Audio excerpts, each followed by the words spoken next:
Hi, my name is Ariel Lynch, and thank you for joining the webinar today on working prepay accounts. In this refresher, we're going to be looking at how to enhance your understanding of prepay accounts and how to manage them effectively.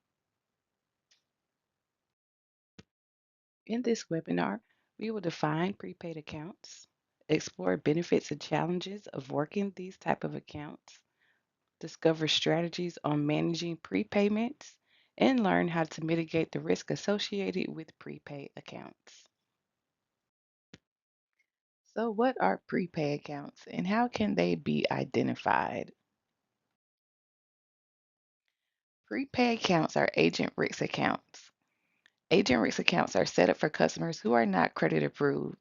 These accounts are identifiable by their credit limit being $1 as shown below in award, and the credit class in lockstep for prepay accounts is agent risk accounts. Please note that all prepay accounts are agent risk accounts, but all agent risk accounts are not prepay accounts. Prepay accounts are managed differently due to invoices not being billed when payment is collected and posted to the account. To mitigate the risk of non-payment, many agents will require agent risk accounts to make prepayments for loads ran. However, there will be times that the amount of the prepayment may not cover all the charges that were incurred and may create short paid balances on invoices. These short pays are typically associated with accessorial charges like chassis and storage.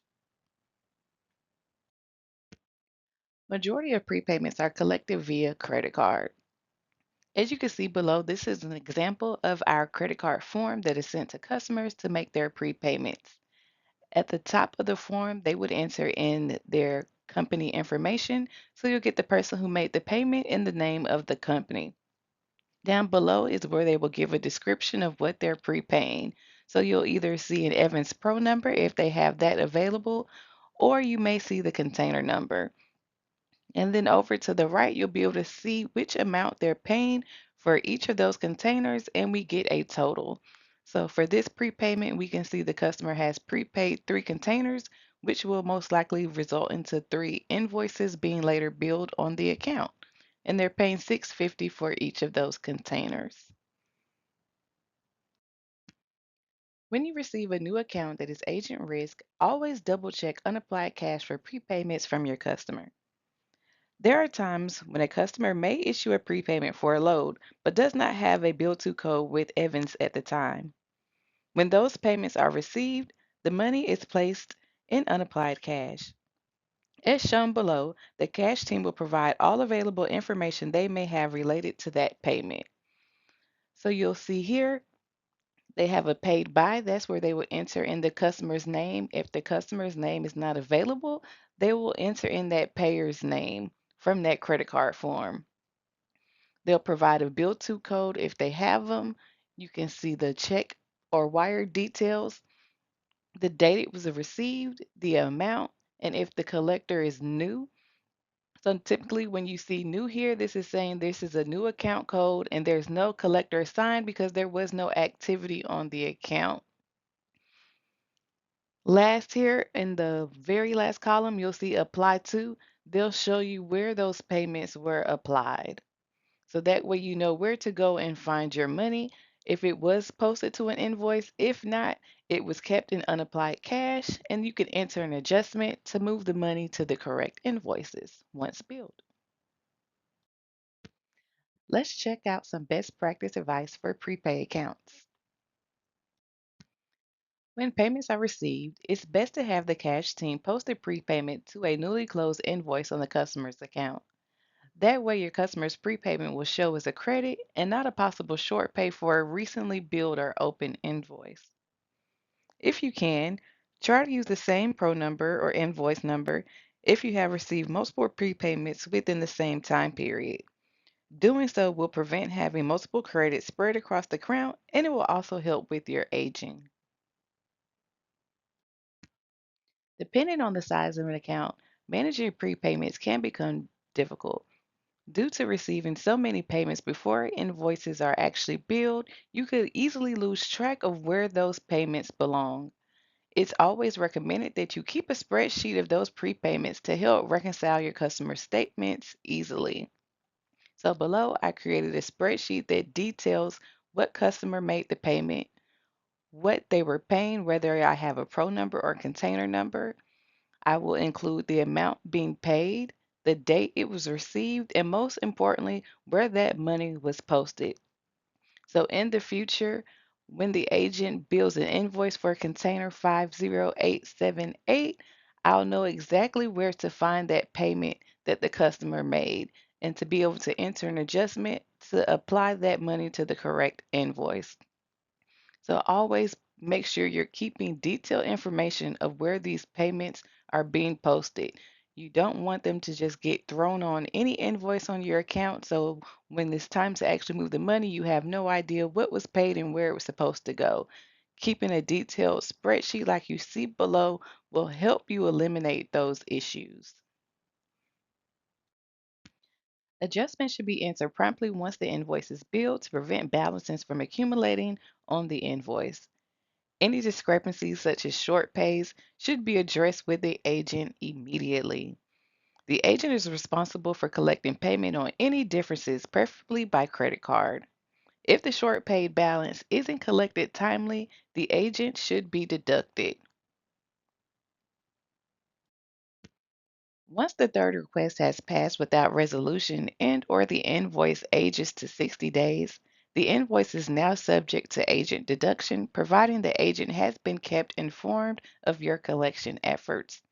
So as soon as you see that a balance is uncollectible or there's no response from the customer, please make sure that agents are kept aware of this. We don't want to wait until 60 days down the road to let them know, hey, the customer is unresponsive, or hey, the customer is not paying this charge because we don't have approvals. Please make sure agent risk accounts are kept in constant communication with agents if you foresee any issues with collecting balances due. Email your supervisor or manager to request the account to be placed on credit hold and notify the agent of the pending deduction. Once approved, email the credit department to have the account placed on hold. You'll want to check to see if this customer has a bond, as we want to try to use any effort we have to collect the balance owed. If so, file a claim against the bond per the insurance company's instructions and guidelines, and note the account with these details in award and also lockstep.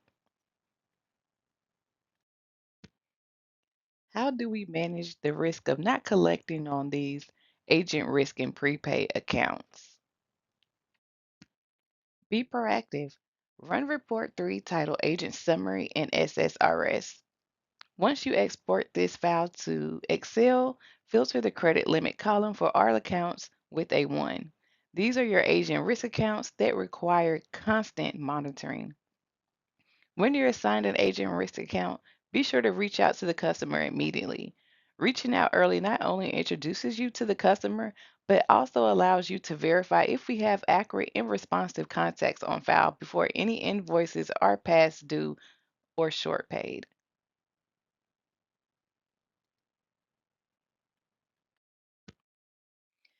Agent risk accounts should be prioritized and worked at 30 days. The customer should be contacted for payment status consistently via phone and or email. It is very important that these accounts are noted when the customer is contacted and updated with any pertinent information in award and lockstep. Agents should be notified early of any payment delays and kept informed of any delinquent statuses. Push for credit card, ACH, or wire payments on these accounts when possible. Once you determine the account is uncollectible, if eligible, it should be sent to third-party collections as a final effort to collect the balance. Please be sure to discuss with your supervisor or manager prior to sending to CCB. Be sure to save documentation on the collection shared drive for future reference. Certain charges and invoices are not eligible for third-party transfer, such as per diem invoices. Please set up the invoices for 100% deductions to the agents. If any deducted monies are paid by the customer, the money should be refunded to the agents less the collections fee. Key takeaways. Number one, all prepay accounts are agent risk accounts, but not all agent risk accounts are prepay accounts. It is up to the agent to decide if they will require an agent risk customer to make prepayments. Number two, use a spreadsheet to keep up with prepayments. Doing so will help you easily reconcile your customer statements once those invoices are billed. Number three, prioritize agent risk accounts. Keep detailed notes for any foreseen payment issues. Be sure to keep the agents updated on payment issues and delinquent statuses. If a customer is unresponsive, reach out to the agent for assistance. They may be able to provide you additional contacts. Thank you for taking the time to watch this refresher course on working prepaid accounts. If you have any additional questions or feedback, please feel free to reach me via email. You can Teams me or pick up the phone. And if you're in the PTW office, feel free to stop by my desk. I'm always happy to help. Be sure to click the link in the description to take the quiz. Have a great day.